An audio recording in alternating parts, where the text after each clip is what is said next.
Maangas na maxi scoot na inspired sa Yamaha, NMAX at XMAX. Pinagsama ang itsura nito. Maganda ang tindig at pasok na pasok din, pang trabaho, negosyo at pang long ride. Dahil sa malaki ang fuel tank capacity nito mga chong. Panalo na din ito dahil naka-dual disc brake na ito with smart keyless system pa. So malaki ang fuel tank capacity, dual disc brake with smart keyless system. Tara, pag-usapan na agad natin ang specs, price at installment nitong maxi scoot na to. Let's go! Unang-una agad na bubungad is yung malaking windscreen or windshield. Maganda ito at mataas, masarap sa long ride, less wind dragging at maganda rin sa rektahan dahil hindi ka bugbog sa malakas na hangin dahil nga mataas siya. Then sa makina niya meron tayo ditong 149cc engine displacement with single overhead camshaft, single cylinder, 4-stroke at 2 valves po ito, which means powerful at matipid sa gas. Liquid-cooled engine at meron na itong electric fuel injected. So again, doon sa matipid sa gas, depende pa rin yan sa throttle habit mo. Compression ratio, meron tayong 10.6:1. Bore and stroke niya 57.3mm by 57.9mm. For the max power, meron tayong 9.0 HP at 8,500 RPM. Max torque 11.8 at 5,500 RPM. Meron itong single exhaust pipes. Again, CVT belt drive po ito. At pagdating naman sa ating dimension, meron tayong 1,960mm by 770mm by 1,340mm para sa length, width at height. And again, sa wheelbase naman natin, meron tayong 1,370mm. Para sa ground clearance, walang problema, abot na abot to ng 5'4 at 5'5. Ground clearance 120mm. Dry weight nito 141 kg and ang kanyang seat height is 760mm. Sa dry weight niya, pwede pa dumagdag yan kapag meron ng mga langis or iba pang liquid na idadagdag sa motor. For the fuel tank capacity, dito ka panalo mga bossing dahil meron itong fuel tank capacity na 13 liters. Diba? Sobrang solid nun. 13 liters, isang full tank mo nun. Baka next week or next week ka pa ulit maubusan. So depende yan sa long ride mo.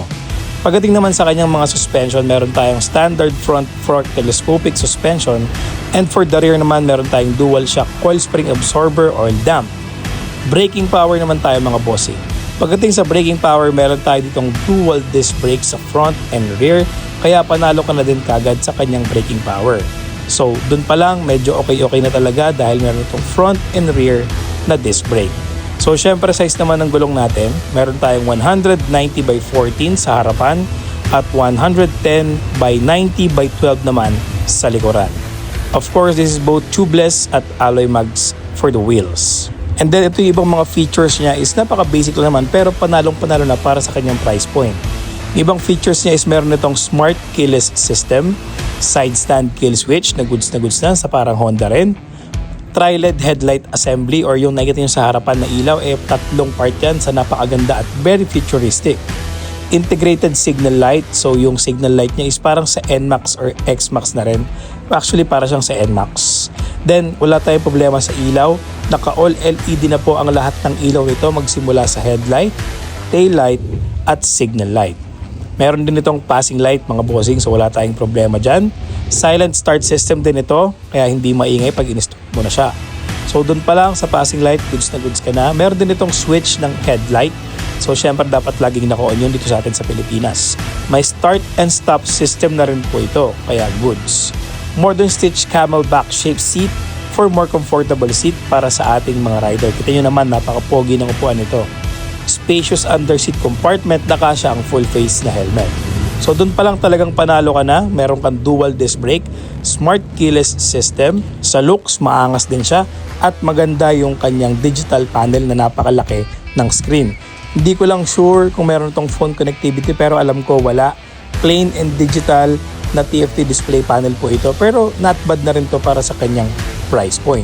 Ngayon pagdating naman sa presyo niya, installment, cash price, tara pag-usapan na natin.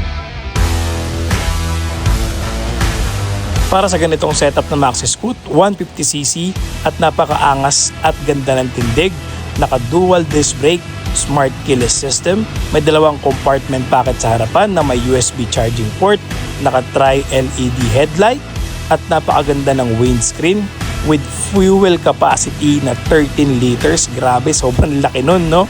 Napakasulit na ng cash price ito. Ang presyo nito sa market is 115,000 pesos po.